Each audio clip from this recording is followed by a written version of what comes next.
Ассалаумағалейкум ардақты ағайын, қайырлы кеш қымбатты қонақтар.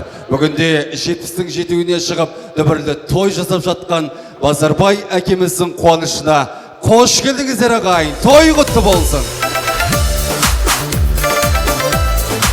Рахмет.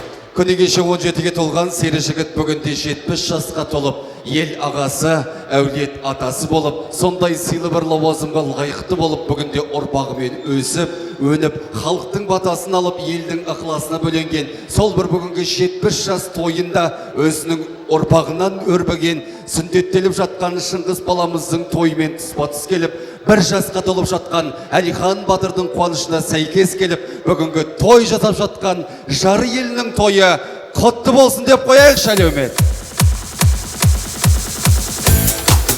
Тамаша. Қымбат ағайын, 70 жас бұл Алланың берген үлкен сыйы. 70-ге толу арман ғой. Қазіргі жаста, қазіргі қоғамда 70-дің жетуіне шыға алмай жатқан, өмірден озып кетіп жатқан қаншама жан бар. Бүгінде 70 жасқа толып, сол бір айтулы мерекесін көппен бірге бөлісіп, кішкентай ғана тойымыз ұлы қуаныш болсын. Соны бізге тілегін арқалап келген ағайынның ыстық ылтипаты қабыл болып, 70-тен 80-ге, 80-нен 90-ға толып, дүбірлі тойымды тойлата беруді жаратқан ием жазсын деп бүгін ағынан жарылып, бар жиған тергенін бүгінгі мал баланың шашу деп баласын тойына арнап жатқан, өзінің мерекесінде осы тойға қосып жатқан той иесі Базарбай әкемізді, Фатима анамызды қошеметтеп, қол соғып, орнымыздан тұрып, 70 жас бізге де шығысты болсын деп, той иелерін шапалақпен, Алланың берген алақандағы қошеметпен ортаға қарсылайық ағайын. Кәнекей, той иелері келе жатыр. Базарбай әкеміз, ақ жылығы желбіреген Фатима анамыз. Қуаныш құтты болсын дәулет алаулар. Қошеметтерің естілмейді.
Қалеге небірден отаға шақырайын, келіңіздер. Қошемет, атасы мен әжелерінің қуаныштары.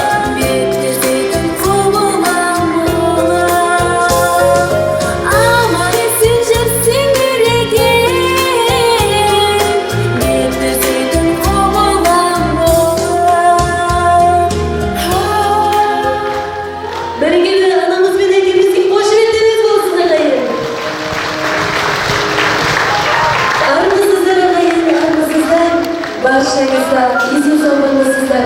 Бүгін міне ағайын ақ-қайын қарды жарылған оңтүстігім, шығыстығым. Неге үш бірдей қуанышты тойлап отырған жайымыз бар. Олай болса, әкеміздің 70 жас мерейтойы, Шыңғыс ұлдарыңыздың мұсылман болып, сүндет той жасап жатырған той. Сонымен қатары неге ұлымыздың бір жас той қуанышы құтты болсын деп, ортамызға келіп жеткен той иелеріне тағы да бір қошеметтеріңіз болсын шақырайын.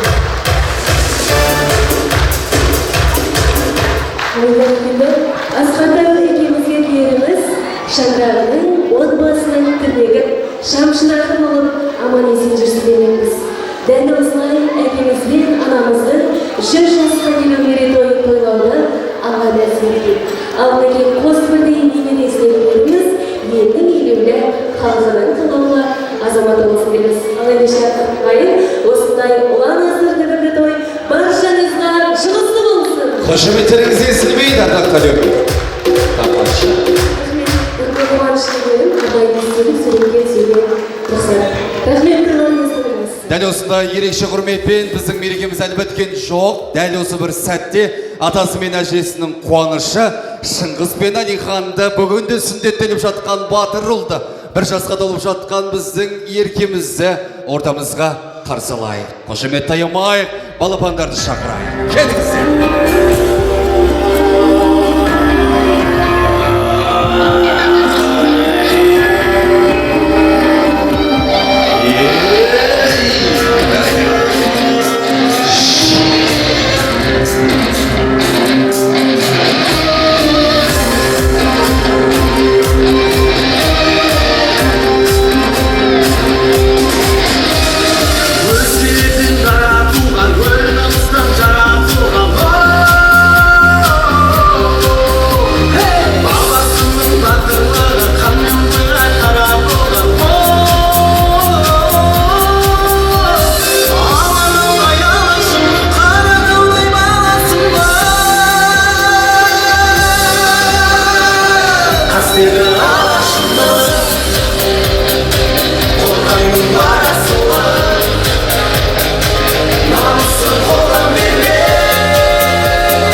Қымбат ағайын, өздеріңіз көріп тұрғандай, осы қалың қолдың бәрі мына Базарбай әкемізден Фатима анамыздан өрбіген. Өсіңіздер, өніңіздер, бұдан да көп болыңыздар. Ең бастысы халық қалаулысы болыңыздар. Әке қуанышыңыз құтты болсын. Мұны дүйім жұрттың бәрі сіздің ең сыйлас меймандарыңыз. Ендеше той иелеріне бір дүркін шапалайық, таямай соғайық шағайын. Құтты болсын. Рахмет. Суретке түсіріп алайық өздеріңізді осы тұста тағы да. Таланты мен талайды тамсандырған, оң бұралған биімен таң қалдырған айым Пянсан.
Қымбат әлеумет тағы да қош келдіңіздер.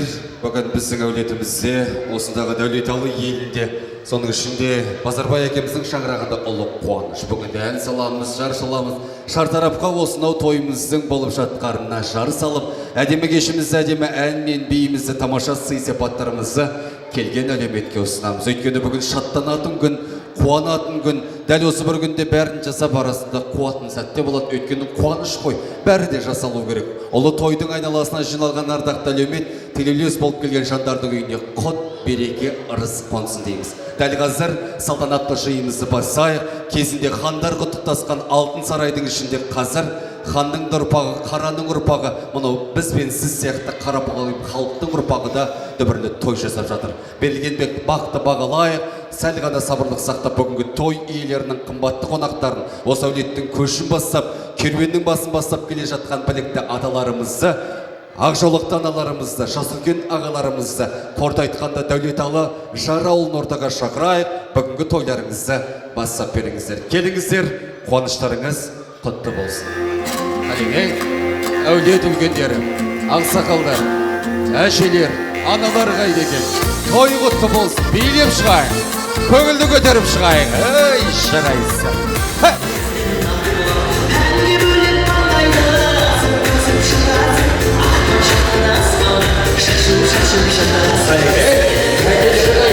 Аналары қайда, ортаға шығайық.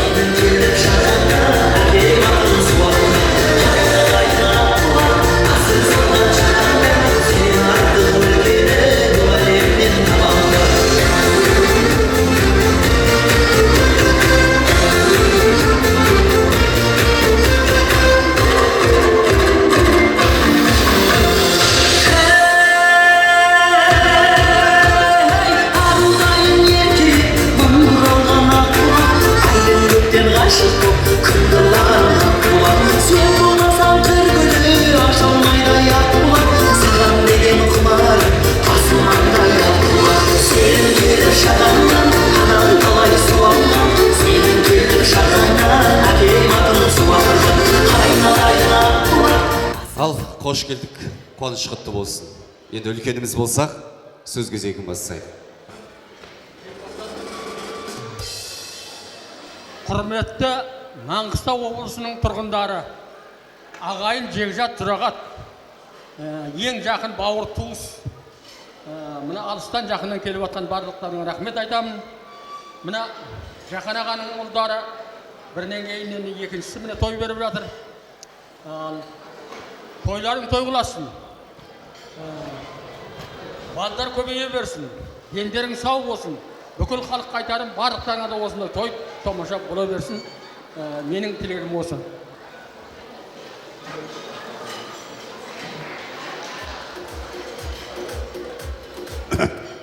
Ал құрметті тойшы қауым, мына бүгін Жамбасовтар әулетінде бір үлкен ұланасы той болып жатыр.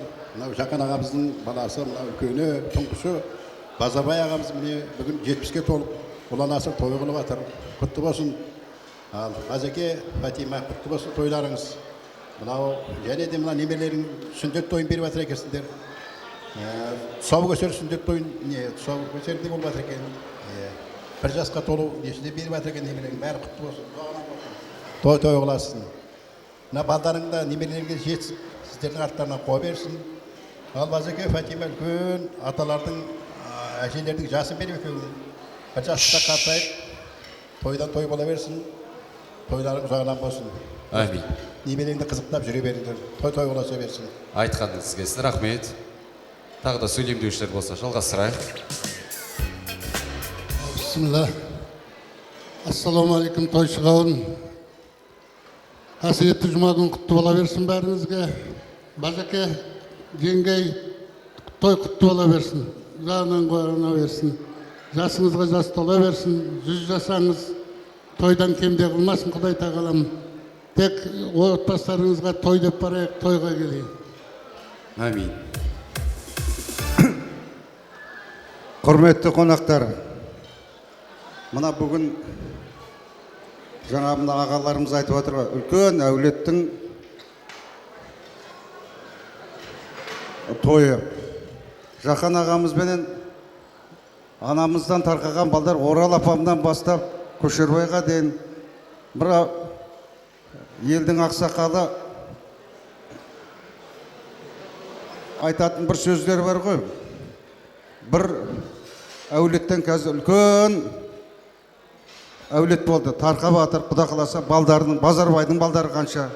Ағаммен сол анамыздан тарқаған әулет қазір көбейіп, үлкен бір ел болды.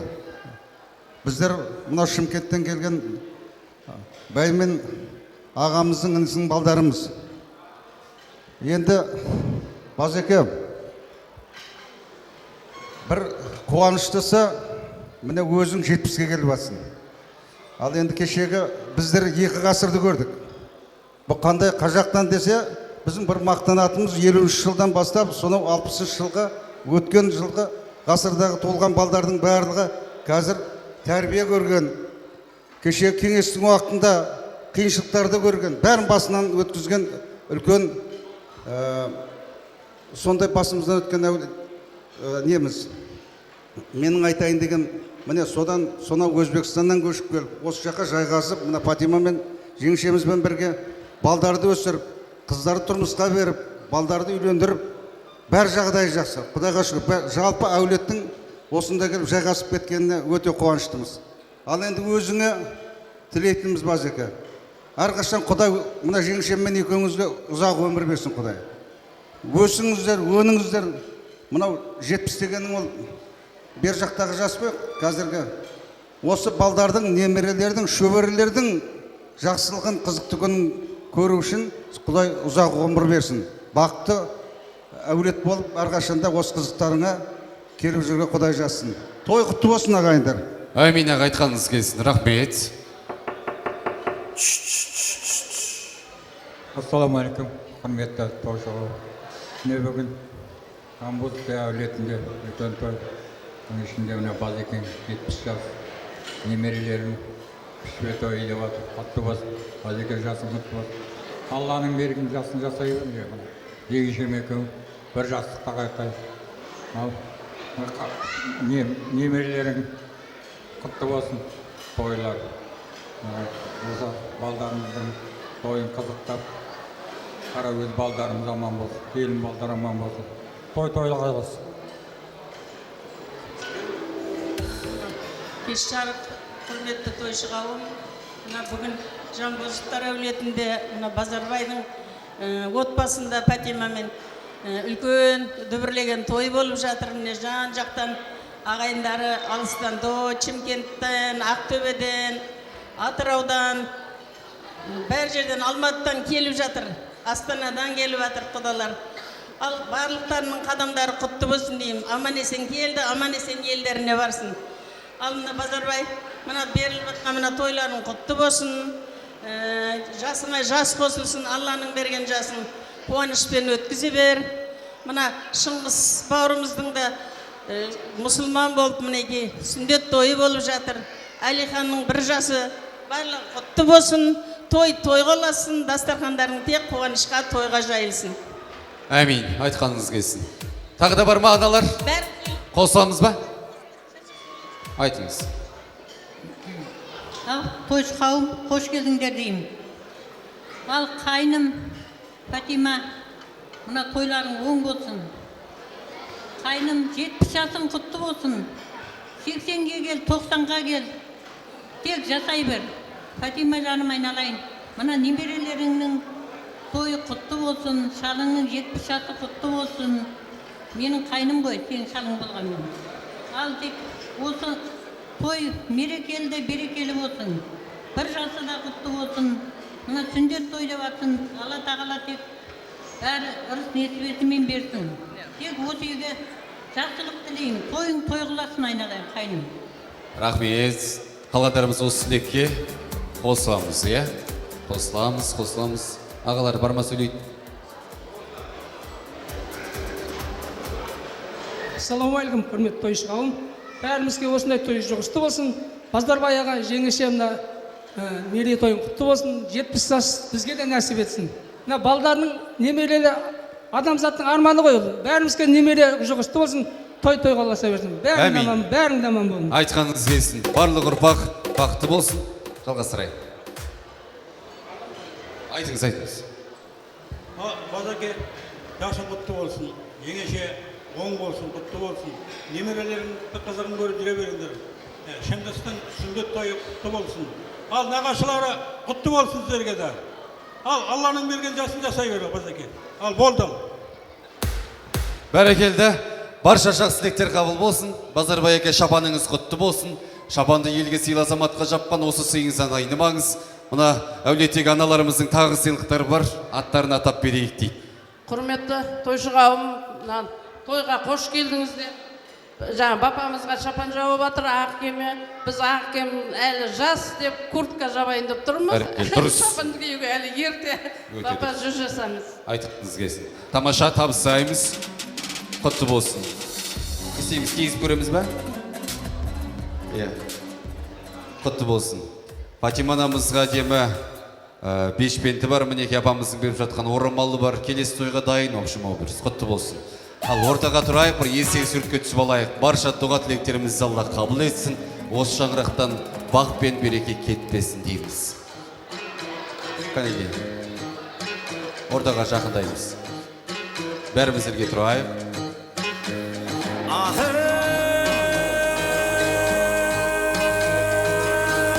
Қуанышта, тойда, мерекеде жүре беріңіз, Роман есен. Орнымызға жайғасайық. Құтты болсын.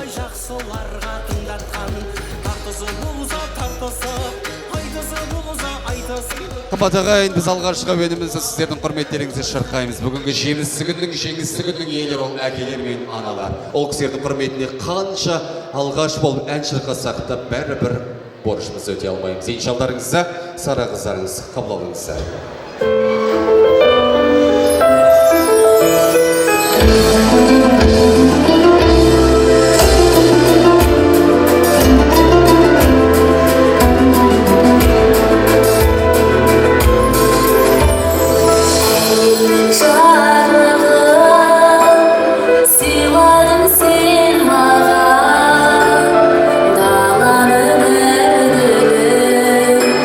Жинадың сен маған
ұзақ жасасын. Дәл осы қуаныш барлық аналар мен әкелерге жұмыс болсын дейміз.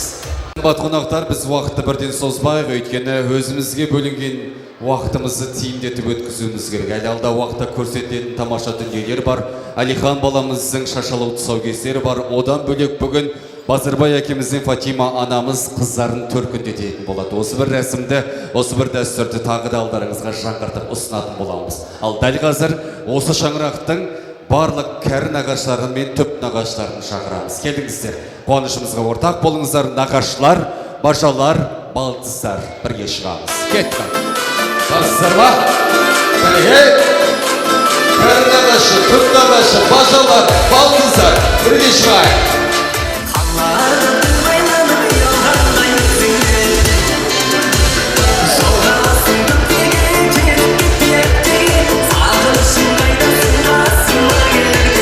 Көңілірек, бейнем шығайық, қанекей. Жаңа ұлында қашар қайды екен. Бажалар, балдыздар, қайдасыздар?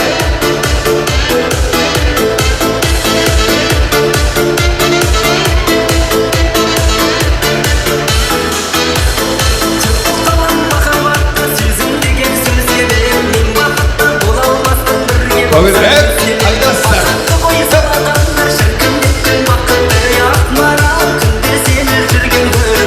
Hoşçakalın birge.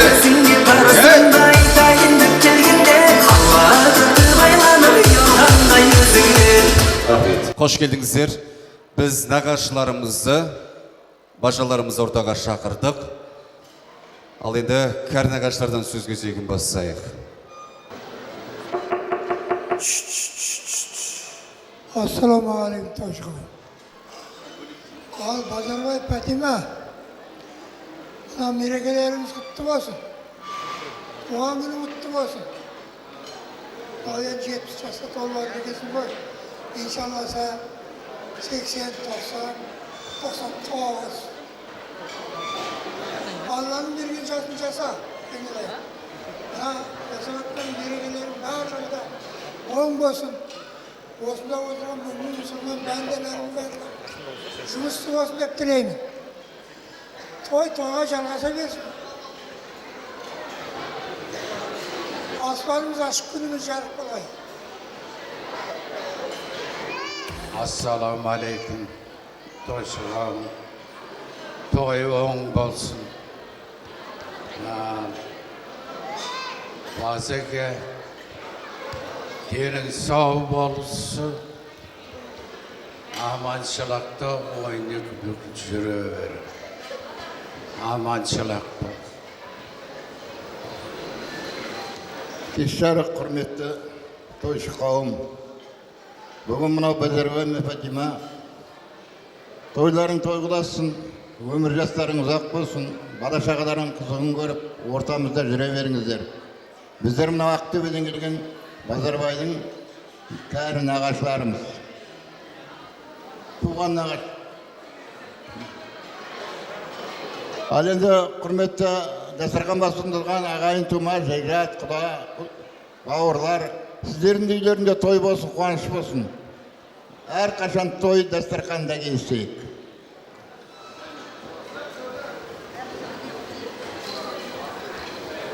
Бізде апамына қазеке 70 жас болсын, өмір жастарың ұзақ болсын. Апамызға екеуің 10 жасқа 90-ға келіңдер. Мына немере тойларыңда болсын. Тойларың тойға жалғаса берсін. Рахмет, айтқаныңыз келсін. Тағы да үлкендер болса сөйлейік. Ассалаумағалейкум тойшы қауым. Ал Базеке, Фатима жастарың құтты болсын. Немерелерің тойларды құтты болсын, оң болсын бәрі. Жасыңа жас, басыңа бас қосылып, Алланың берген өмірін жақсы жасай беріңдер. Мынау ағайын туыс бауырлар, мынау жара олы негізгі тойдың иесі. Ал енді тойларыңыз құтты болсын. Мынау енді біздер Ақтөбеден келген Базарбайдың нағашысымыз. Мен нағашы апасымын, мынау жолдасым. Мына тұрғандар нағашы қарындастары. тұрғандар. Маңғыстаулығы бар. Мына арада сол Алтын апамның інісі тұр, менен кейінгі менің інім. Ал енді бүгінгі той, Базарбайдың тойы, мынау Жанбозовтар әулетінде анауғы тамыз айынан бері қарай той болып жатыр. Тойдың басын Көшербай бастады. Мана сол әуелгі той Көшербайдікі деп күндіз тойлап шықтық. Ал енді бүгінгі той Базекеңнің тойы. Балдарын сүндеттеп жатыр, тұсау кесіп жатыр, ұрпағы өсіп жатыр. Осы ұрпақтың өсіп өнуі тонау енді берген қызы Алтыннан басталған. Осы ұрпақ жаңа шыққанда көзіме жас келді. Сол ұрпақтың бастауы менің бауырым еді. Құлдықтарым, өсе беріңдер, өне беріңдер. Бүгін жездеміз жақанда апамыз Алтында бір аунап түсіп, бауырларым келіп, жиендерінің тойын тойлап жатыр деп жатқан шығар. Мынау енді білетіні бар, білмейтіні бар, жастар жағы білмеуі мүмкін. Отыншы енді берген деген екі шал бірге туған. Алтын апам енді бергеннің қызы. Ал біздер сол отыншының ұрпағымыз. Ал енді әр уақытта тойларың тойғыласып тойға келейік. Мынау енді Ақтөбелік үлкен 80-нің жетеуінде нағашы жеңгелерің бар. Өздерің көресіңдер. Үшеуінің де үйлену тойына барып едіңдер, сендерге дұғай сәлем айтты. Қазір енді өздерің барып көріп жүрсіңдер. Бұрынғыдай жүре алмайды, көзі көрмейді. Бірақ енді мен де соларға тілекшімін, құлдықтарыма. Бәріне сәлем айт деп, мойныма аманаттылы жіберген. Сол нағашы әжелеріңде сендердің сол тілектерің, бос тілектің ішінде айналайындар. Сосын енді, қазір енді мынау үкіметтің адамдары жұмыста, енді одан кейінгі бір нағашы, мынау Ақтөбе медианың директоры, мына енді қазір үкіметтің жұмысын босатпайды ғой, осыған келу керек еді, мүмкіндігінше бір үлкен бір жазушылардың форумы болып жатыр Ақтөбеде, соған байланысты келе алмай қалды. Мына енді сіздерден шығатын облыстық Маңғыстау деген гайысты бар. Осы Маңғыстаудағы нағашылар, Ақтөбедегі нағашылар құттықтауы бар. Мына той басқарып тұрған балаға беріп қойдым, соны қазір оқып береді. Ал енді не айтамыз? Мынау тойда отырған барлығыңыздар жекжат жұрағатсыздар. Мынау енді Маңғыстау елінде тек той болсын. Әмин. Мына ортамызда үлкен қарттар тұр. Осы қарттар қазинамыз жасай берсін. Тамаша. Рахмет, нағашылар, ризамыз. Қалғандарым жалғастырайық, айтатындарымыз болса. Құрметті Маңғыстаулық тойшы қауым, мынау елдеріңізде үлкен сарайда болып отырған тойларыңыз құтты болсын, ұзағынан болсын. Базарбай, Бәтима, мынау тойларың құтты болсын, толып жатқан жастарың да құтты болсын. Дендеріңе саулық тілеймін, аманшылық тілеймін. Бұл менің, біздер мынау Базарбайдың жаңа апам айтып кеткендей, Базарбайдың нағашыларымыз. Ақтөбе жақтан келіп тұрмыз. Негізгі осы Базарбайды, Таңбайды, Көшербайды өмірге әкелген апамыз сол Ақтөбелік Байған жерінен шыққан адам. Сосын мынау Жанбозовтарға тұрмысқа шығып, осыларды өндіріп, көбейтіп, ұрпақ жалғастырып кеткен адам. Біз сол апамыздың сіңлісіміз. Менің мынау жиендерім деген осал адам болуға тиіс емес. Себебі күмістен емес, алтыннан өмірге келген адамдар. Сондықтан да кейбір адамдар бір елде ғана, бір республикада ғана еңбек етсе, менің жиендерімнің үшеуі де Өзбекстан республикасында, Қазақстан республикасында еңбек етті. Сондықтан бұлар алтыннан туған, алтынның сынығы, осал емес жиендерім. Тойларың тойғыласын, Көшербай өткенде болған тойың құтты болсын, жасы құтты болсын, балдарың да тойы құтты болсын. Базарбай, мына біздің келіп, кездесіп, көріп, тойлап отырған тойымыз құтты болсын. Денсаулық болсын, аманшылық болсын. Бәтима екеуің бір төсекте қартайыңдар, бір жастықта қартайыңдар. Мынау балдарыңның да бүкіл қуанышы құтты болсын. Шыңғысыңның сүндет тойы, Әлиханыңның тұсаукесер тойы барлығы да той-тойға жалғасын деген осы той жалғасын тауып жатыр. Біз осы әр уақытта Маңғыстау жеріне келгенде тойға келейік. Жиендеріміз көбейе берсін, өсе берсін, өркендей берсін. Тек қана Алла тағала бізді тойда кездестірсін. Рахмет, қалғандарымыз қосыламыз ба? Қазір осы тұрған тостылардың тілектерін айтып болғаннан кейін, мынау айтып жатырмын уже алтыннан өрігін деп, сол осы мынау Ақтөбе жерінен келгенім бар, енді апам-ау деген өлеңді орындап беремін осы. Тойға той ташу өседі. Рахмет, орындаймыз. Қалғандар бар ма? Бұл жақтағылар қосылады. сәлем бердік үлкен кіші тойшы қауым. Мына бүгінгі күйеу баламыз Базарбай, Еркежан, Бекес айналайын. Жасап атқан тойларың құтты болсын. Базарбай, жасыңа жас қосыла берсін. Үлкен қария болып екеуің. Бірге жасай беріңдер. Мына немерелеріңде тойы құтты болсын. Өзімді таныстыра кетсем, мына Еркежан туған қайын сіңілім, мына тұрған ағасы Қалбай, мына тұрған інісі Златополеден келіп тұр. Астананың ар жағындағы Щучинскінің қасында Златополе селосынан келіп тұр. Көп жылдан бері осы Ақбосағыдан аттағалы бері ауылдас болдық, күйеу баламызбенен, Еркежанменен, құдаларменен. Өте жақсы кісілер. Тойларың той қыласа берсін. Жаманшылық көрмеңдер. Бәріңе осындай той болсын, денсаулықтарың мықты болсын. Әрқашан осындай жақсы тойларда кездесе берейік. Айтқаныңыз келсін. Тамаша. Мен ойлаймын, қалғандарымыз осы тілекке қосыламыз. Және жаңағы Ақтөбеден келген нағашылардың Маңғыстау облыстық газетіне шығарған ақтөбелік нағашылардың тілегі бар екен. Газетке шығыппыз. Соны оқып берейін, рұқсат болса бір сәтке сабырлық сақтайық.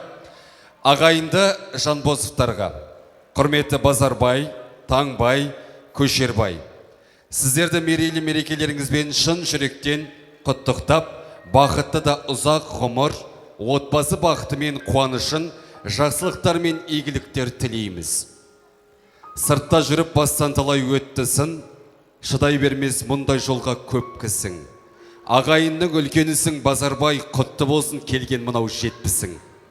Шүкір дейміз, аман есен жан жағың, жарық болсын әлі талай алда күн. Алдыңда ағаң, ізіңде інің, сен бүгін 65-ке иек арттың Таңбайым. Азаматың елден ерек келбеті, елге қызмет ету ердің міндеті. 63 жасқа келді бүгін Көшербай, берекелі болсын еңбек зейнетің.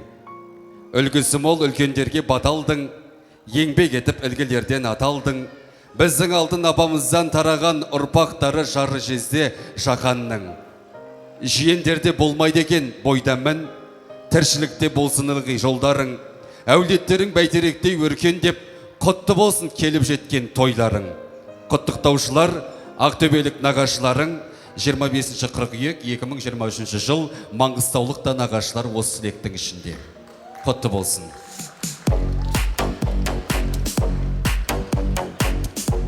Қуаныш құтты болсын. Жылы лебіз деген мерейді өсіреді. Бір-бірімізге деген шынайы қарым-қатынасын нығайтады. 70-ке толып жатқан жиендеріңіздің қуанышы құтты болсын. Сонау Ақтөбеден ат терлетіп, Маңғыстаудағы нағашылармен бас біріктіріп, тек қана жиеннің есігін той деп аша беріңіздер дегім келеді. Ортаға тұрайық, суретке түсейік. Бүгін 70-ке толып жатырмыз, әрі қарай билейік, көңіл көтерейік. Келіңіздер. Алға қараймыз, 1, 2, 3. Тағы да бір рет.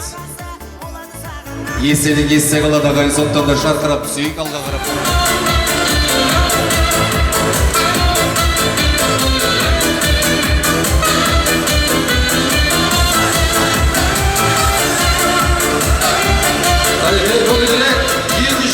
Toyota автомобилінің ес қосасынға шығайын. Қалей, нағашылар, жиендер бөлелер жұрдасымен ұлысқандар. Жалтыңдаған баладай, жалындаған жанарай, жүрегімді кеттің жаралай, жаралай, жаралай. Бір бұрылып қарамай, мұңқы болып баралай, әттен сүйген жүректен обалай, обалай, обалай.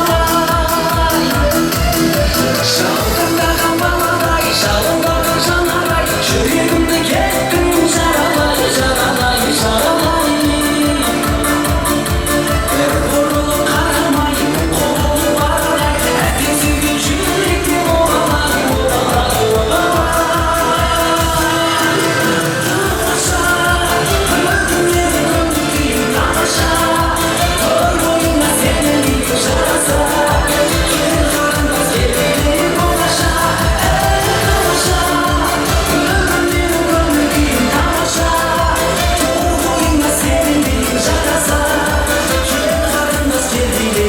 Tamamsa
Ақтөбелік апайымыздың әні бар, жаңа өзі айтқан. Соны осы дұрыс айтып беремін дейді.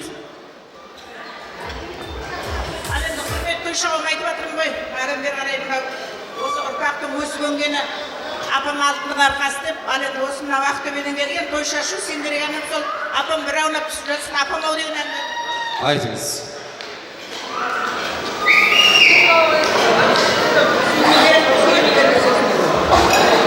Ақшашты көрдім апу самайынан, байқадым керемешік маңдайынан, жәудіреп жасталышы шалқандайсың, сезілет шаршағаның апау жанарынан, жәудіреп жасталышы шалқандайсың, сезілет шаршағаның апау жанарынан, бар мекеніне ұладым бір өзбеден, ыстығы алақаның тілімден, апа жанарымге көз алдымдағы бейнетің сендер үшін көзін көрген.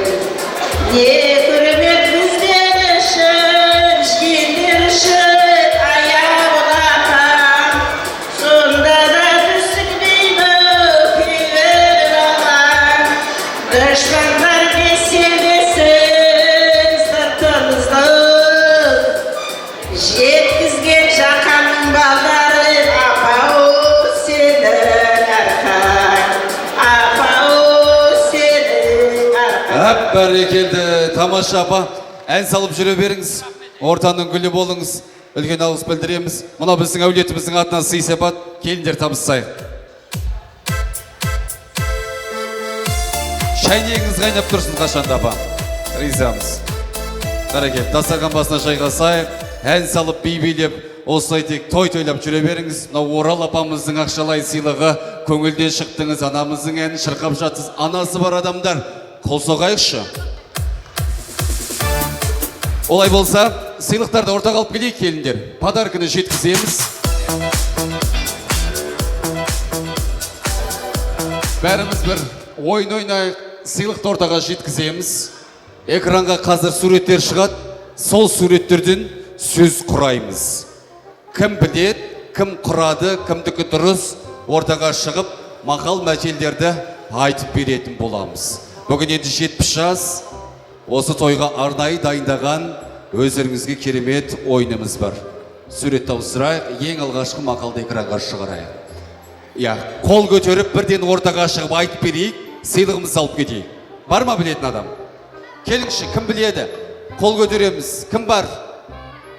Келіңіздер, қанек ортаға шығайық, ең бірінші келген қонақ әрине. Рахмет. Мына биді естіп атсыз ба әнді? Сізге қойып еді, қайтта билеп шығайықшы, көке бүгін 70-ке толып жатыр. Қанеке, қошеметтейік, билеп шығайық, қанеке.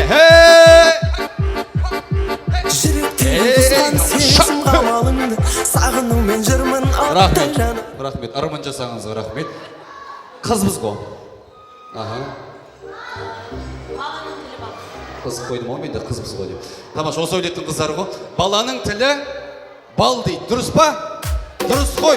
Тамаша, тамаша. Мына сыйлықты өзіңізге бергім келіп тұр әулеттің атынан. Құтты болсын. Үйіңізде той болсын. Рахмет. Қызға бергеннің құмға құйған мен бір дейді, көрінбейді, бірақ енді азы болса көп дейді. Келесі сұрақ. Мына жақта бар ма қонақтар? Экранға суретке қараңыздар. Жауабын білсеңдер айтыңдар. Айтып тұрғын міне, чайнап қойдық, жұта салу керек. Кім біледі? Сурет шығып тұр, мұнда бәйтеректің суреті бар. Келіңіз, кәнек ортаға шығамыз. Кет. Билеп шығамыз. Шапалақ қайда? Қырғасар.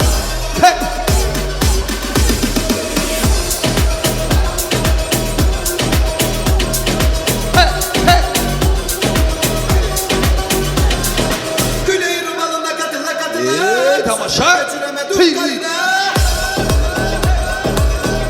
Рахмет. Күшті. Киімдеріміз қандай патсайды, әдем жарасып тұр. Билеген сай билеп тұра бергім келіп тұр. Так, есіңіз? Менің есімім Әсемгүл. Кім Шолпан боласыз? деген осы ауылдың қызының жұмыстасы боламын. Кімнің? Шолпан деген. Шолпанның жұмдасы ма? Иә. бәсе мана бір қыздар келеді деп жатыр еді. Сіз екенсіз ғой, атыңыз? Әсемгүл. Әсемгүл. Не дейді? Әке бәйтерек. Бала жапырақ. Дұрыс па?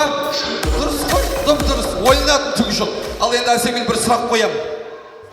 Қоймай қояйын ба? Мәшалlah бала ғой. Құтты болсын, үйіңде той болсын, шай деген қайнап тұрсын. Рахмет. Қоймай ақ қош деді. Биледі ғой заты. Кеттік, келесі сурет. Кім біледі? Сурет ауысты. Бүгінгі ойынға барлық адам қатыса алады. Келіңіз. Ортаға шығай, атын атап түсін істеп берейін.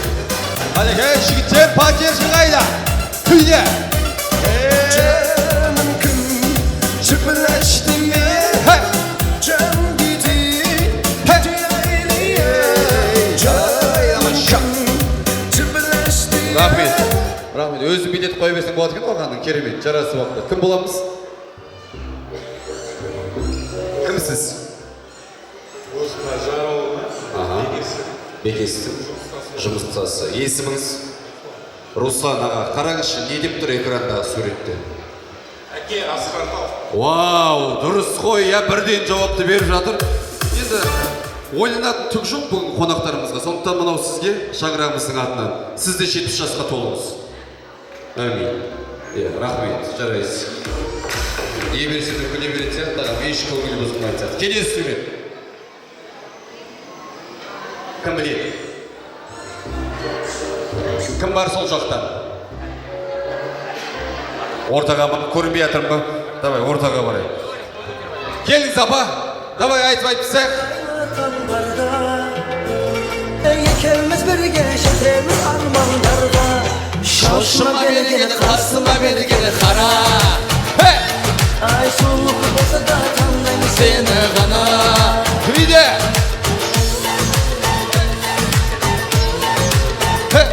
Рахмет. Қандай әдемімізсің, қандай әдемі көйлек, өз қандай сұлу, нағашылар поддержка қайда? Жарайсыздар. Кім боламыз? Марина. Марина. Марина, осы әулетте кімсіз? Ағашы. Нағашысы. Сіздің ойыңызша сурет не деп тұр? Менің ойымша сурет балалы үй базар. Балалы үй базар. Бесік неғып тұр, ана келін неге бесікке сүйеніп отыр. Соның бәрін құрастыру керек, Марина ханым, айтыңызшы. Опамай ғой? Подсказка. Бесік. Бұның жауабы да сол. Бесік. Вариант бар ма? Бесік. Бала. Бесік. Бала. Бір сөз айтсам, жауап шығып тұр, оны айтсам болмайды. Кім бар? Бесік бала. Бесік бала тербетіп отыр. Марина ханым, мына сыйлық біздің әулеттің атынан сіздің үйде той болсын. Сұрақ қояйын ба, Марина ханым? Сұрақ қояйын. 100 жастан кейін не болады? 100 жастан кейін не болады? 100 жаста адамның ісі қайтадан шығады. 100 жастан кейін Марина 101 жасым болады екен. Иә. Қошеметтеп қояйық. Не бересің дейді Марина. Тағы да сыйлық алғысы келіп тұр ғой. Марина ала сал. Мынаны алмайсың. Басқасын аласың. Мынаны алмайсың. Иә. Астында негізі мүмкін жоқ, мен өсінде біреуін қалдырғам негіз. Иә, таңдайды өзі Марина, таңдайды. Қошеметтеп қояйық. Ала сал, ұруын. Құтты болсын. Тамаша. Марина, тағы біреуін аласыз ба? Тағы біреуін аласыз ба? Үшеуміз. Өлі, мұна кісі қаяқтан келдіңіз? Ақтөбеден келдік. Ала сал. Ала бер. Марина, ұят деген бар да. Қазақта ұят деген дәсті жеп қой. Ойнап айтам, ала бер. Құтты болсын. Нағашыларға қошемет. Күштер, сұраққа дұрыс жауап бермейді, 3 сыйлық алып кетеді. Обидно, да? Табамыз, басқалар алады. Кім бар? Келіңіз. Ортаға шығайық апа. Жауабын айтайын.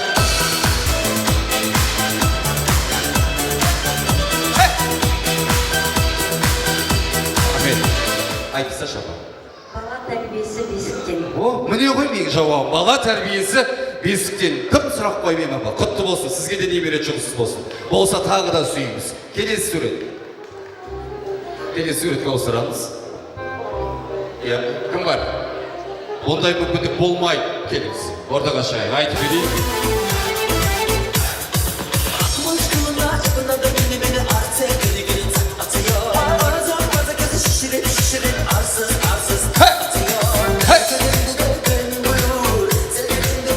Рахмет. Билеп келе жатырмын деп ойлап тұрсыз папа. Күшті, мына биі бол. Сәлематсыз ба, кім боласыз? Жұмыстасыз. Кімді? Гүлмира. Есіңіз? Нұрсәуле айтыңызшы, не деп тұр? Әке көрген Оғжанар, ана көрген Томшыр. Әке көрген Оғжанар. Бұлар шолып тұрған жоқ қой. Не істеп тұр? Не істеп тұр? Әкесі, баласы, қызы, анасы не істеп тұр? Бір-біріне не істеп тұр? Не деген жауап бұны? Қошеметтеп қояйық. Әке көрген Оғжанар дедіңіз, шеше көрген Томшыр дейді. Дұрыс па?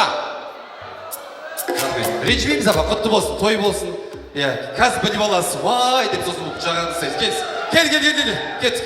Жастар, шығайық ортаға. Ұрып қалсын дейсің бе, жүрегіңнің есігін қағып тұрмын аш. Бір ауыз сөз айтайын, ашуыңды бас. Рахмет. Сәлематсыз ба? Есіңіз? Микрофон шықпасаңыз айтамын. Тамаша. Қатырақ айтыңызшы. Дұрыс па? Дұрыс қой айғаным, міне осылай айтып айтпасау керек. Айғаным мынау шайнек біздің шаңырақтың атынан простой шай дегеніміз, газы қойсаң сынбайтын шайнек. Қайнатып шебер болмай. Құтты болсын, 70 жас жұмысы болсын айғаным. Келесі сурет. Кім біледі? Мына жақта бар ма? Мына жақта бар ма? Келші апа, келші. Келші, сары, екеуін біреуін келші, ақ. Келе ғой, келіңіз.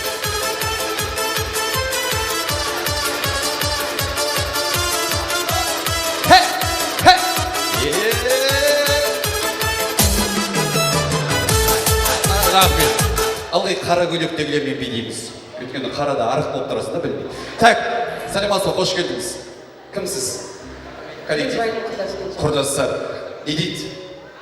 Қыз өссе елдің көрді, бүл өссе жердің көрді. Осы дұрыс жауап. Дұрыс, өте дұрыс. Сұрақ. Үй жаны бар, екінші әрпі Т. Ат, ит қой апа, ит. Құтты болсын. Үй жаны бар. Қошеметтеп қояйық, құрдастар. Келесі. Біздің сұрақтар бітейді қазір. Соңғысы болар мынау. Мен өзім барайын, айтыңызшы. Дұшпанның көзі төртеу. Дұрыс, келіңіз ортаға. Сыйлықты алып берейін. Дұшпанның көзі төртеу.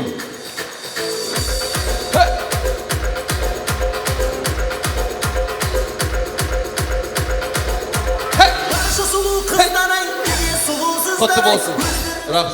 Рахмет. Осылай ғой негізі. Келесісі. Кім біледі? Мына жақта бар ма? Мына жақта бар ма? Келіңіз, ортаға шығайық. Айтып берейінші кәдеге. Ақтөбелік қонақтар. Барады, айларда жылдарға толады. Жасым 21-ке келген соң, балалығым артта қалады. Екі сиыр айран, екі қатын ойран деген. Ойбай, айтады десе де осылай айтады деген ау. Қайда айтыңызшы шапа? Екі сиыр айран, екі қатын ойран. Ал, естіңіз ба Базарбай әке? Мен сізге қаратып айтқан жоқ, есінде 70-ке толып атырым, жігітпін деп. Айраннан айырылып қалмаңыз, ойранға тап бол. Қошеметтеп қояйық, ақтөбелік қыздар. Мынау сыйлық біреу. Мынау екіншісі. Бәк тасап кетесіздер ғой, деп багажға сыймайды. Құтты болсын, той болсын. Рахмет. Жасыл қала жайнаған. Давай. Ең соңғысы. Папа маманың құрдастары барсыздар ма? Айтыңызшы, суретке қарайықшы. Кім біледі? Айтып тұр ғой? Айтып тұр. Айтып тұр. Мына жақта айғанымның қыздарын бәрі біледі. Точно білмейсіздер ма? Базарбайдың 80 жасы? Ойбай, не ал дейді тағы. 80 жасы дейді. 80-де олай болмайды шығар, сақалды өсірмейді шығар. Так, кім бар? Білмейсіздер ма? Келіңіз. Құрдастар. есік айырдым. Молодец, красавчик, бименен айырдым. Шіркін мынау. Сәлемаз ба? Есіміңіз? Сәуле. Сәуле айтыңызшы, неғыл дейді? Әзірін жарысы атаң деп айтам. Ойла, сол жақтан мен мына жақтың бәрін қойып, Сәуле білет деп шақырып тұрғандағы. Санаш 1, 2, 3, 4, 5, 6, 7, 8, 9, 10, 11, 12, 13. 14. Бар ма? Сәуле, 1, 2, 3, 4, 5, 6, 7, 8, 9, 10, 11, 12, 13, 14, 15. Так, Сәулені қинамаймыз, саңырағымыздың атынан сыйлығымыз бар, Сәуле, сізде осы күнге жетіңіз. Сәулемсің, басымдағы әуремсің. Рахмет. Сіздер білесіздер ма не? Кілең білгіштердің бәрі бір дастарханға отырысып қойған екенбіз, құдағилар бар ма? Келіңіз. Көрейік мына жақта, дұрыс болмаса сіздер айтамын. Келіңіз апа. Құдағи. Құда. Кел.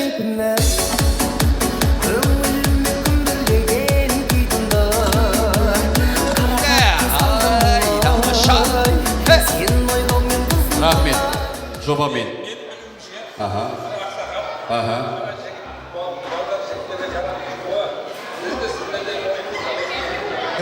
Солай деңіз. Деген ойдасыз. Тамаша. Бірақ дегеніңіз дұрыс емес аға. Мұнан сыйлық сізге. Ала беріңіз не сізге таласал. 70-ге толатқан жоқ күнде Базарбай әке. Құтты болсын. 80 жас, байқаңыз сіздің шашыңыз азайып бара жатыр. Құтты болсын, ағамызға қошеметті қояйық. Сіз не дейсіз, құдағи? Қазір келің. 30 жылым болғанша, ауамыз тұратын бір шағын болсын. Вау, мінеге қошеметті қойыңыздар. Жоқ, не алып дедіңіздер? Қайтан айтшы. Дұрыстап айтшы, қазақшалап. 30 балаң болғанша, осырақ шағын болсын. О, мінеге құтты болсын. Ай, дарайсыз. Рахмет. Құдағи, бір сұрақ қойсам, жауап берсеңіз 2 подарка берем. Акциясы. Микрофон жағынсаңыз, қояйын ба? Оңай болсын ба, қиын болсын ба? Таңдаңыз, оңай немесе қиын. Оңай сұрақ, тупой сұрақ. Құстар жыл жаққа не үшін ұшады? Құстар жыл жаққа не үшін ұшады? Тупой сұрақ, құдағи. Құстар жыл жаққа не үшін ұшады? Не үшін ұшады? Мына жақта айғайлап жатыр, іштеріне сыймай жатыр. Айтып жатыр. Құстар жыл жаққа жүре алмайтын болғасын ұшады дейді. Құтты болсын. Құдағи мынау. Енді сөздің аты сөз. Шайнекті де берейінші, құтты болсын. Қыз бердіңіз ба, қыз алдыңыз ба, құдағи? Құдағи келін болсын. Қалай жара ол жақсы ма? Көңілдеріңді шықты ма? Неше жылдан бері келіңіз? Құдағай келін. 30 жылдан бері қараңызшы. Как будто 30 жыл өмір сүрмеген деймін. 15 сияқты. 15 жылдың құдағиында көз сүймесін. Папамды көрсетіп қойшы. Папам ба? Бүгін жүрмей-ақ қойсыншы. Не қылайын? Папам, орнынан тұрып қояйықшы. Бұл менің әкем. Ұқсаймыз ба? Папам биші негізі. Иә. Папам биші. Биші болғанда атақ өзінің жаңағыдай документальный биші емес. Ауыл арасында, ағайынның арасында күшті билейтіні бар. Бүгінгі тойға енді алдағы уақытта өнер көрсетеді. Бірақ папам сияқты биші болғанда мен одан сайын танымал болар едім. Папам биін бермепті. Мамам салмақтылығы берген ғой маған. Қошеметтен қояйық. Бүгінгі 70 жасқа толып жатқан Базарбай әкеміз 100 жасасын ба? Бәрекелді. Мен де 70-ке толғым келеді дейтін бір адамға мынаны бере салам. Келіп алып кете қояйық. Бір адам келіп алып кетеді. 70-ті армандап жүрген адам болса, мә, ала қойсын. Кім алады? Алып кетеміз, келеміз. Кім бірінші келеді, сол алып кетеді. Құтты болсын, жұғысы болсын. Міне, керек адам өзі ортаға жүгіріп шығады. Құтты болсын ағайын, ортаға тілек кезегін атпасын бұрайық. Біздің ойындар мұнымен бітпейді. Көрдіңдер ғой, әлі бірінші этаж ғана бітті. Екінші, үшінші этаж толып тұр. Үстін тағы да толтырамыз. Бүгін біз 70-ке толып жатырмыз. Ал ортаға осы шаңырақтың ең сүйікті қонақтарының бірі бізге Шыңғыстай немерені, Әлихандай тәтті баланы сыйлаған сонау келініміздің төркіні, балаларымыздың нағашыларын ортаға шақырамыз. Келіңіздер, Жамбылдан, Оралдан, Ақтаудан, Жаңаөзеннен келген Әлихан мен Шыңғыстың нағашылары ортаға шақырайық. Билеп келейік. Барсыздар ма? Үйде! Таусылмайтын, сарқылмайтын мейіріміңді аладым. Таусылмайтын, сарқылмайтын мейірімді сынағашы. Үйде!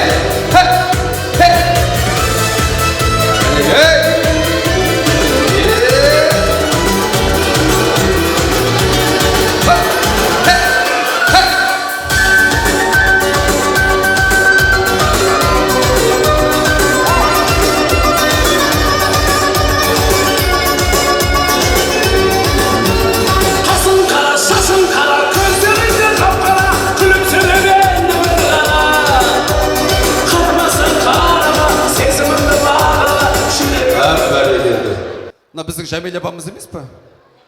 Негізі ештеңеде алсаң келмейді. Нағаш болып келіп жатсыздар ма бүгін? Молодец, күшті. Так, кімнен басаймыз? Жігіттерден басайық. Қош келдіңіздер. Ассалаумағалейкум, тойшы қауым. Бүгін мінекей Жампозовтардың әулетінде үлкен, баяғыда өзбекшелеп айтқан тантана үлкен ақ түйенің қарын жарылған той. Бәзеке мына той құтты болсын.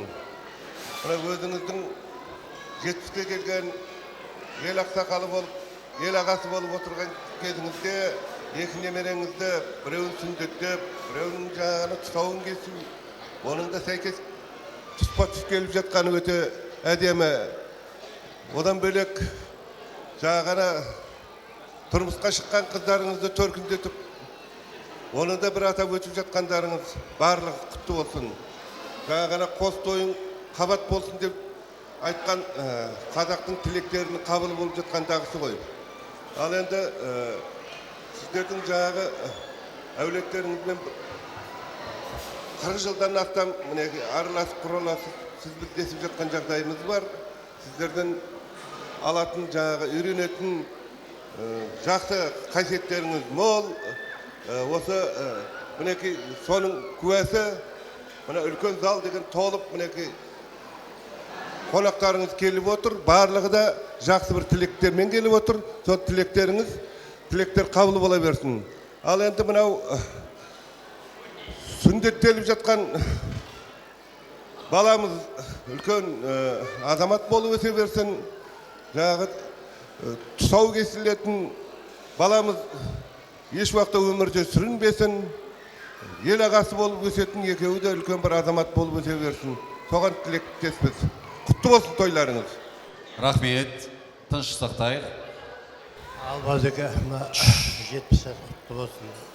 Деніңіз сау болсын. 70-тің тағы бір ойын жасаңыз. Немеренің сүннет той құтты болсын. Тойыңыз тойға аласың, жасыңыз өсе берсін. Құрметті тойға жиналған, алыс жақынан келген туыстар, бауырлар, құда жекжаттар, бүгін міне үлкен қуаныштың үстінде отырмыз. Құдағи, той құтты болсын, жасыңыз құтты болсын, деніңіз сау болсын, осы бала-шағаның ортасында әдемі болып жұмыңыз жазылмай, қуанышқа кенеліп жүре беріңіздер. Мына өсіріп отқан жаңағы екі балапанның қадамы құтты болсын, мұсылмандығы құтты болсын, кішкентайының дені сау болып, артынан ере берсін. Жанұяларыңызда тыныштық болсын, денсаулық болсын, бас амандық болсын.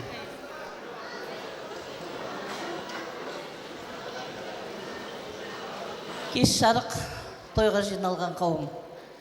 Базеке, бүгін мынандай үлкен ханның сарайындай тойханада той беріп жатырсыз, 70-ке келіп отырсыз.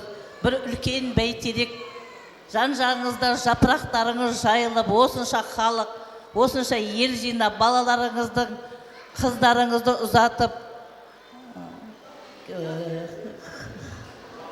жапырақтарыңыз жайылып отыр, осынша халықты елде жинап, той беріп отырсыздар, тойларыңыз құтты болсын. Мына біздің Шыңғысымыздың да сүндет тойы құтты болсын, үлкен азамат болсын, тойларыңыз тойға ұласа берсін, тек қана солардың қызығын көріп, ортасында жүз жасап жүре беріңіз. бақытты отбасы бола беріңіздер.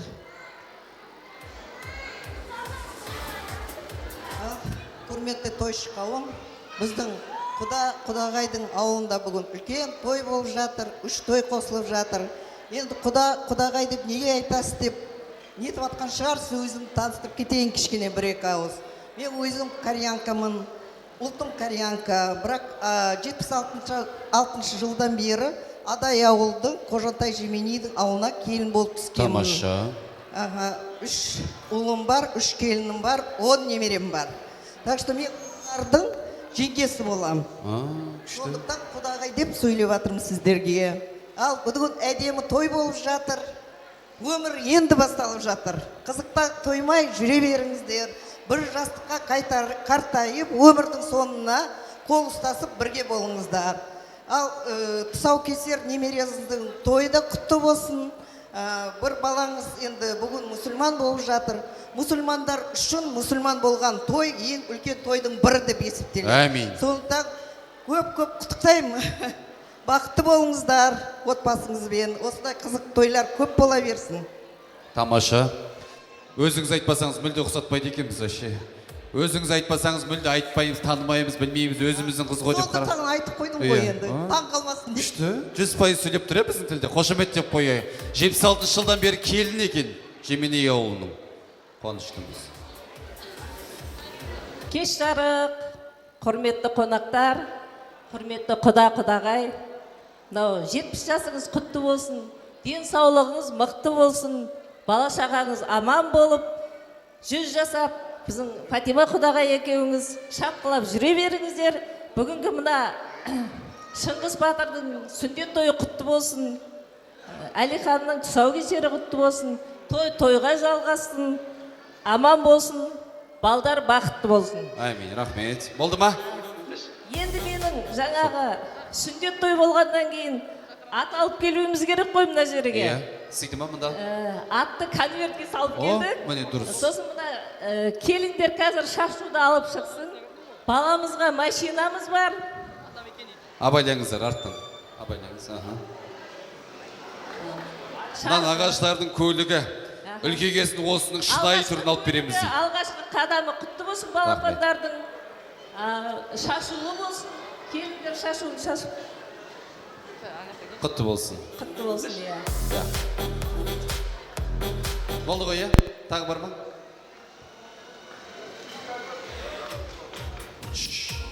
Айтатын, беретін нәрселеріңізді атап берейін. Ассалаумағалейкум тойшы қауым. Бүгін Жарлау әулетінде Ақтүйенің қарын жарылғанына көп отырмыз. Ал Базарбай аға, бүгін 70 төл мерекеңіз өзіңіздің жеке мерекеңіз құтты болсын. Немерелеріңіз үлкен азамат болсын, ел басқаратындай. Ал осы немерелеріңіздің қызығына тоймай, абыроймен қартаюыңызға тілектеспін. Ал той құтты болсын. Рахмет.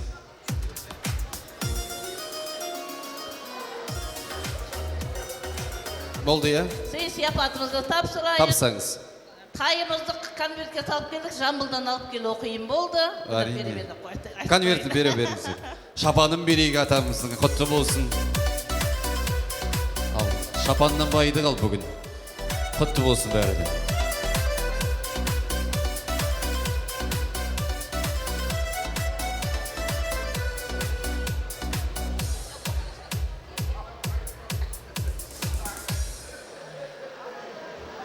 Құтты болсын. Құдағайыңыз жадағай алып келді. Құдағай ортаға шықты. Ой, әдемі болып тұр. Тек бір әлі баламыз ғой, размері келе ма, келмей ма? Шақпа, шақ емес па? Құтты болсын. Ал күзде тоңбайтын болдық. Қыста ішіне бір жемпірге баламызды баса береміз тойға. Құтты болсын. Құдағайдың сыйлығы, құдамен алғыс. Рахмет.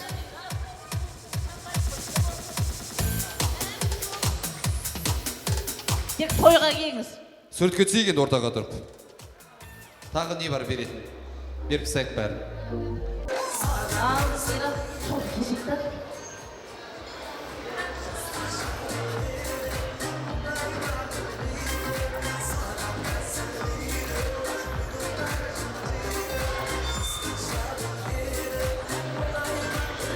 Иә, суретке түстік па? Иә. Қазір бір сәттен кейін балапанымыздың шашалу тұсакесі рәсімін жасаймыз. Сондықтан да барлығымыз отырған орнымызға жайғасайық.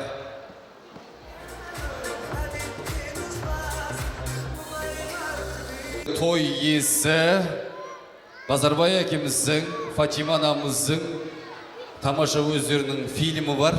Соны назарларыңызға ұсынамыз.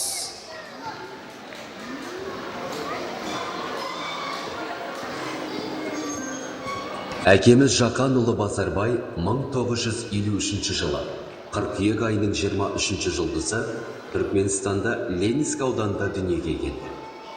Әкесі Жақан абыройлы, анасы Алтын көреген, көп балалы ана. Дана әрі келбетті кісілер болған. Әкемізді ата-анасы барынша қамқор болып, жақсы тәлім тәрбие берген.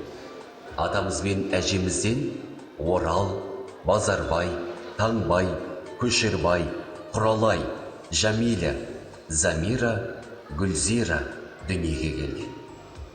1976 жылы әкеміз Базарбай Фатима анамызбен отау құрды. 1977 жылы тұңғыш қызы Айгүл дүние есігін ашып, ата-анамызды алғаш рет ата-ана атандырды.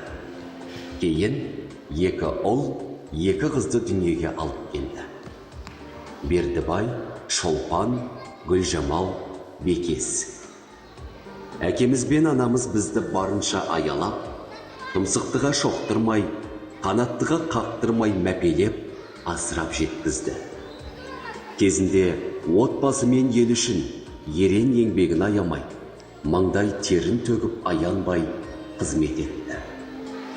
Қазіргі таңда Аллаға шүкір, ұлын ұяға, қызын қияға қондырып, 18 немере сүйіп, қызық қуанышына куә болып отыр. Бірінші Алла, екінші осы әке анамыздың арқасында қолымыз аузымызға жетіп, өз нанымызды адал жолмен тауып, бір-бір үйге ие болып отырған жайымыз бар. Әке анамызға мың алғыс, сансыз мадақ.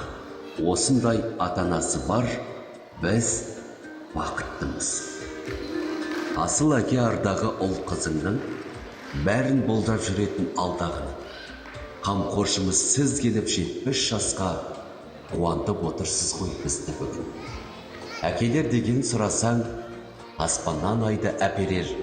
Әкелер деген сенің тірегің, ананың сүйген жүрегін. Қосылса екі құдірет, орындалған арман тілегің. Әкелер деген алып қой, дүниеге келіп қуансаң, жасайды саған анық той. Әкенің сөзі оқ деген, әкеден асқар жоқ деген. Қарайып жүрсе қасында, уайым, қайғы жоқ деген. Базарбай әкеміз, Фатима анамыз, қошеметтеріңіз аямаңыздар. Бақытта, шаттықта, есендікте, саулықта, өтсін өмір жылдарымыз толы болып байлыққа. Бақытта, шаттықта, есендікте, саулықта, өтсін өмір жылдарымыз толы болып байлыққа. Бүгінгі той иелері жайлы кішігірім ақпарат білдік. Жалпы қазақ халқы тарихтан оқуымыз бар, бәрімізді оқығанымыз бар. Көшпенді халықпыз ғой, өзімізге ыңғайлы, табиғаты шақ келсе, тыныш болса, сонда қоныс аударамыз. Бүгінде еліміз тәуелсіздік алып, бәрімізде мынау көк тудың астына жиылып, күнде той көріп жатсақ, бұл да Тәңірдің берген үлкен бағы деп біліңіздер. Ал қазір ортаға осында Шыңғыстың, Әлиханның, кішкентай балаларымыздың достарын шақырамыз. Келіңіздер, арнайы сіздер үшін ертегі кейіпкерлерін шақырған болатынбыз. Ортаға келейік, бәріміз мұнда келеміз.